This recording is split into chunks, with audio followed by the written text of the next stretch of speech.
Hello साथियों, नमस्कार। मैं आपका साथी doctor Anthony Raju, advocate supreme court.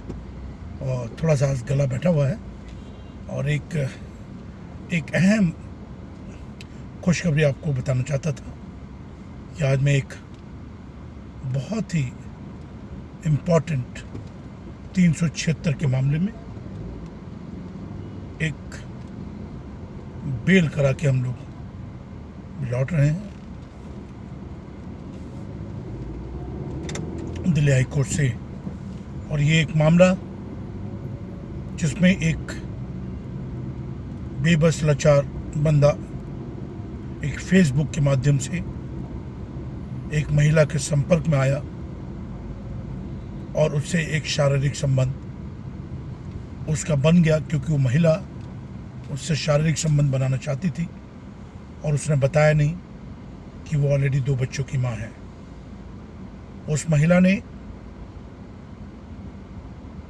इस हद तक अपने कार्य को अंजाम दिया कि उसने एक सेक्स करते हुए एक छोटी सी वीडियो बनाई और कुछ फोटोग्राफी भी करी और वो सब दिखा के उसने इस शख्स को लूटना शुरू करा। कभी 5 लाख दे दो, कभी 10 लाख दे दो, वगैरह वगैरह। बट मैंने हमेशा कहा है साथियों कि अगर आपने कुछ करा नहीं है तो आपको डरने की जरूरत नहीं है। हमेशा जीत सच्चाई की होती है। और आज जब हमने ये बेल कराई है, ये शख्स पिछले कई महीनों से जेल में बंद था और आज मुझे बड़ी खुशी है कि इसकी बेल एक बार में ही एक्सेप्ट हुई है। और अब साथियों हम लोग काम कर रहे हैं उस महिला के खिलाफ जिसने इस बेबुनियाद एफआईआर को दर्ज कराया, इन्वेस्टिगेटिंग एजेंसीज का टाइम बर्बाद करा, कोर्ट का टाइम बर्बाद करा। उसके खिलाफ हम एविडेंस पे काम कर रहे हैं और बहुत एविडेंस हमने कलेक्शन कर भी लिए हैं, कुछ अगले कुछ पिछले। और यकीन मानिए साथियों, इस महिला को हम सजा दिलाकर ही रहेंगे। इसके खिलाफ काउंटर एफआईआर हम करा के ही रहेंगे साथियों। और ऐसा एक लाचार इंसान जो बिना किसी वजह से जो ये शारीरिक संबंध बने, पहले इस महिला ने इस शख्स से फेसबुक के थ्रू दोस्ती को अंजाम दिया, एक अच्छी दोस्ती बनाई। उसके बाद यही महिला होटल में कमरा बुक करती है, यही महिला उस शख्स को वहां बुलाती है और उसके साथ में शारीरिक संबंध बनाती है। अब पर्पज सिर्फ एक ही था, किस तरह से पैसे को ऐंठा जाए, कैसे इस शख्स को ब्लैकमेल किया जाए। साथियों मैंने हमेशा कहा है कि हमें ऐसे जो सोशल मीडिया के थ्रू जो दोस्त बनते हैं, जिनको आप जानते नहीं हैं, पहचानते नहीं हैं, हकीकत में इनसे हमें दूर रहना चाहिए। उनके जो जाल है, जो बिछा हुआ है, उससे हमें बच के रहना चाहिए।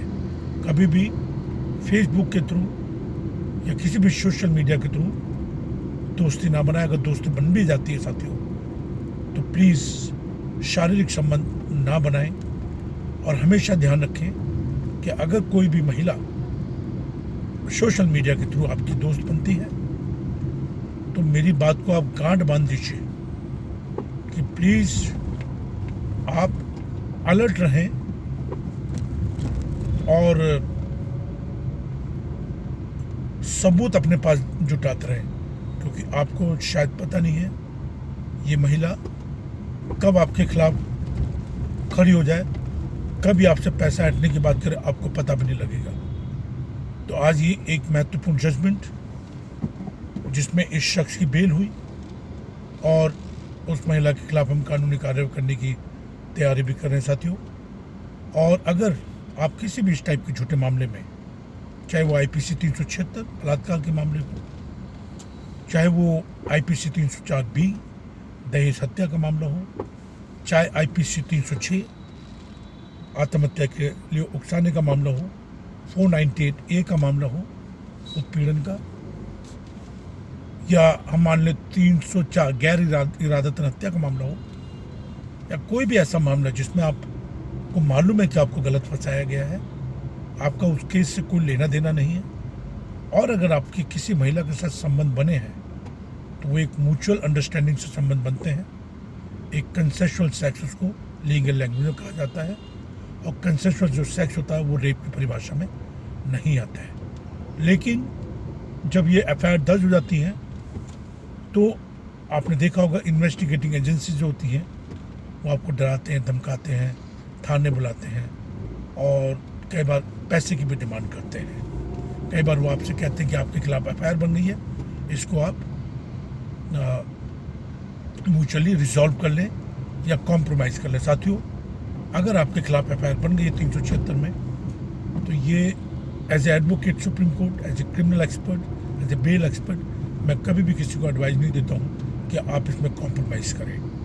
एक बार अगर आपकी FIR बन चुकी है तो बिल्कुल भी कॉम्प्रोमाइज़ ना करें। और मुझे बड़ा दुख होता है इस बात को कहते हुए कि इस मामले में भी कॉम्प्रोमाइज़ की कोशिश की जा रही थी, और एक बहुत छोटे लेवल का जो एडवोकेट वो इसमें शामिल था, जो रात को 8-8 बजे 10-10 बजे मेरे क्लाइंट को कॉल कर रहा था कि कॉम्प्रोमाइज़ कर लो, 2 लाख दे दो, 4 लाख दे दो, 5 लाख दे दो वगैरह। बट फॉर्चुनेटली ये क्लाइंट मेरे टच में आया बस ये वीडियो के थ्रू, और इसको हमने एक सही सलाह दी, और आज ईश्वर का धन्यवाद है, परमेश्वर का धन्यवाद है कि हम इस शख्स को बचा के लेकर आए हैं, बेल कराई है, और बेल कराने के बाद में अब हम कुछ ऐसे पुख्ता सबूतों पे काम कर रहे हैं, हम कुछ ऐसे एविडेंस पे काम कर रहे हैं साथियों, कुछ ऐसे विटनेसेस पे काम कर रहे हैं, जिससे कि मैं आपको दावे के साथ कह रहा हूँ, ये बात मैं आपको दावे के साथ कह रहा हूँ कि ये केस को हम 482 में पेश करवाएंगे। बट एक चीज़ का आप बिल्कुल ध्यान रखिए साथियों, हर एडवोकेट, मैं हर टाइप का एडवोकेट हो तो मैं ये नहीं कह रहा हूँ, बट ये आप ध्यान रखें कि हर आदमी, क्या वो जो एडवोकेट वो बेल में एक्सपर्ट है, बेल की नॉलेज है। एक अच्छे एडवोकेट की जो तलाश है वो बहुत इंपॉर्टेंट होती है। अच्छे एडवोकेट को कैसे तलाश करें, कैसे आप परखें कि ये एडवोकेट काबिल है या नहीं, तो इसके मैं कुछ तरीका आपको बता देता हूँ। कि सबसे पहले तो देखिए, जो एडवोकेट हो तो कभी भी उनकी गाड़ी की, उनके पास मर्सिडीज है या कोई बहुत बड़ा क्या बोलते हैं ऑफिस है या नहीं है, या कितने लोग काम करते हैं, इस चीज़ से बिल्कुल जज ना करें। एक अच्छा एडवोकेट वो होता है जो आपकी बात को अच्छी तरह समझे, आपके जो केस है उसको अच्छी तरह समझे, केस स्टडी को अच्छी तरह समझे, और आपको ज़्यादा धाराओं में ना उलझाए, है ना। तो इस चीज़ को बहुत ज़रूरी है समझना। और एक एडवोकेट वही होता है जो आपको सही सलाह दे, उसकी नॉलेज, वो आपसे बातचीत कर रहा, बातचीत से ही बहुत कुछ पता लग जाता है कि इस शख्स को कितनी नॉलेज है, इस एडवोकेट को कितनी नॉलेज है। क्योंकि मैं आपको गारंटी और बड़े दावे के साथ और बड़ी जिम्मेदारी के साथ कह रहा हूँ, हर एडवोकेट बेल नहीं करा सकता साथियों, ध्यान रखिए। हर आदमी बेल नहीं करा सकता, हर आदमी FIR क्वैश नहीं करा सकता, हर आदमी एंटिसिपेटरी बेल नहीं करा सकता, हर आदमी क्रिमिनल केस नहीं लड़ सकता। ये एक आर्ट होती है, ये नॉलेज होती है, ये रीजनिंग होती है, ये लॉजिक होते हैं, ठीक है। तो हमेशा इस चीज़ का ध्यान रखें कि कभी भी किसी भी एडवोकेट को आप कोई भी केस देने से पहले आप अपने केस को उसको समझाएं। अगर उसको समझ में आती है तो आपको जरूर उसके साथ बढ़ना चाहिए। पर साथ साथ मैं आपसे ये भी गुजारिश करना चाहता हूँ, प्रार्थना करना चाहता हूँ कि आप अपने एडवोकेट पे विश्वास रखें, ठीक है। और मैंने जैसा कहा कि मेरे पास इतना टाइम नहीं होता कि मैं ऑफिस में बैठ के वीडियोज़ बनाऊँ या जो भी हो, बट मैं अपने एक्सपीरियंस को आप लोगों के साथ शेयर करता हूँ, जिससे कि आपको कोई नॉलेज गेन हो। और झूठे केसों के खिलाफ हमने एक बिल्कुल एक आंदोलन छेड़ा हुआ है, और बहुत सारी बेल हमने कराई हैं, करा रहे हैं। बहुत सारी एंटिसिपेटरी हमने कराई, FIR क्वैश करवाई है। गुवाहाटी हाई कोर्ट से पॉक्सो की FIR हमने क्वैश कराई है। इलाहाबाद हाई कोर्ट से हमने गैंगस्टर एक्ट में FIR क्वैश करवाई है। और बेंगलोर हाई कोर्ट से, यस, बेंगलोर हाई कोर्ट में हमने रेप की FIR क्वैश कराई है, और बेल भी कराई है, और लोगों के जीवन को हमने जीने का एक नज़रिया उनका बदला है साथियों। तो ये कुछ ऐसे अपराध होते हैं साथियों जिससे लाइफ बर्बाद हो जाती है, समाज में हम शक्ल दिखाने लायक नहीं रहते हैं।